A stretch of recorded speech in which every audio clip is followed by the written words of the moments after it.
So Damien, welcome to Cheltenham Town as one of our sponsors. Thank you. With a pitch side board. Tell us a little bit about your journey from a self-taught pastry chef to one of the leading ones in the country. So yeah, basically, thank you very much. It's good to be here. Obviously, I like to support anything to do with football, really, so especially with a local club. I started teaching myself about 4 years ago, and ever since then, obviously, tried to do what I can. I've released 2 books in that 4 years. The second one was released 2 weeks ago. Been sold worldwide. Basically just been doing what I've been doing, really, just focusing on it. It's not work for me, it's more like a hobby, so it's easy to focus all hours under the sun, basically. So yeah, it's really enjoyable. Fantastic. And you opened your sort of flagship patisserie in Montpellier. Yeah. I think it was August last year, wasn't it? August the 1st we opened, yeah. Fantastic. So, yeah, obviously opening up during a worldwide pandemic isn't ideal, but it was actually what spurred us on. The idea was, we was bored in the first lockdown.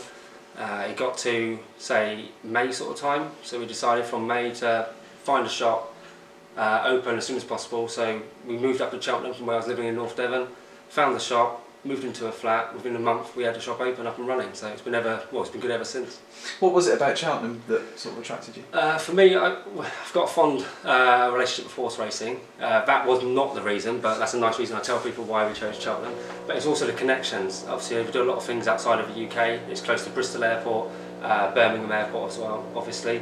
But the M5 connections, you can't beat it. It's a nice little town, it's an affluent area, it's obviously a niche, what we do, and we need to be in the right sort of area to make sure that our product sells as well as anything else. So that's one of the main reasons. Absolutely. And in terms of sort of the shop, etc., and with the current global pandemic, it's not ideal for businesses all around, but you've managed to keep going, keep operating. And how's that been? Yeah, so it's been really good. The local community have been nothing but supportive throughout the whole journey. Obviously, we can't attract customers like we did when we first opened. We had people coming down from Barnsley, coming up from Cornwall. We had people as far as London for a day trip. Now we've had to obviously rely on our local community and see what sort of impact we've had on them to show support to us, and it's been absolutely brilliant. We've only been operating on a takeaway basis, Friday, Saturday and Sunday, as opposed to the 5-6 days usually. But we opened on August the 1st, and we was open at normal capacity, where people sitting down, no masks at the time.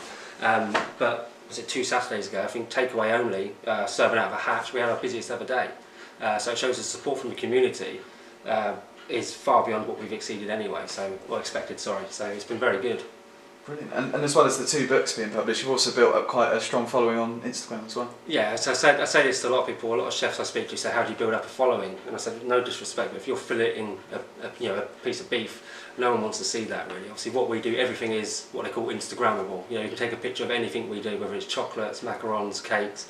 Everyone just likes to see it. It's very trendy at the moment. I work with Kenwood, manufacturer, and they say their sales have soared through the lockdown. Everyone wants to start baking at home, making cakes. You can't buy a stand mixer in Argos or anywhere like that at the moment. They're sold out everywhere. So I think people are getting more interested in it, and obviously sourcing inspiration from online, and luckily I'm obviously one of the people they get the inspiration from. And also a big football fan, Southend United fan, yeah. And Cheltenham's League. Both teams know each other quite well this season. Yeah, brilliant. I didn't think he was going to mention that, but hopefully Cheltenham fans will show a bit of sympathy. The fact I support Southend, you can't choose where you're sort of from, unfortunately. But yeah, my heart's with Southend, but we've got our own struggles. But it's good to see a team in the area we live in doing so well. Don't get me wrong, I'd love to have been here for the away fixture. The fact Cheltenham won 1-0 is a different story, obviously. Fair play to Cheltenham for what they're doing. I was hoping Cheltenham fans can obviously show a bit of gratitude towards myself, because of what Southend did to Forest Green on their own turf. So it's all good in some way, I suppose. And obviously, hopefully, all being well, supporters will be back next year and be able to see the board out there as well, which is based just behind the dugout. A nice position in front of the TV cameras as well. Yeah, it's a perfect position. Obviously, I've never actually been to the stadium during a game when fans are here. I obviously watched the game against Man City and I see that empty space, and it's just a prime location. I can't thank Cheltenham enough for letting me have that. So that space, obviously I have my company board there, but I've already said to my staff as well, I think we'll use this, we'll get a box, have it for a Christmas party, come to a decent game. I highly doubt it'll be the Southend game, so you'll probably be in National League, or hopefully you'll be in League One, but we'll definitely come here. It's a brilliant ground, fans seem amazing, community seems great, so we'll definitely come here.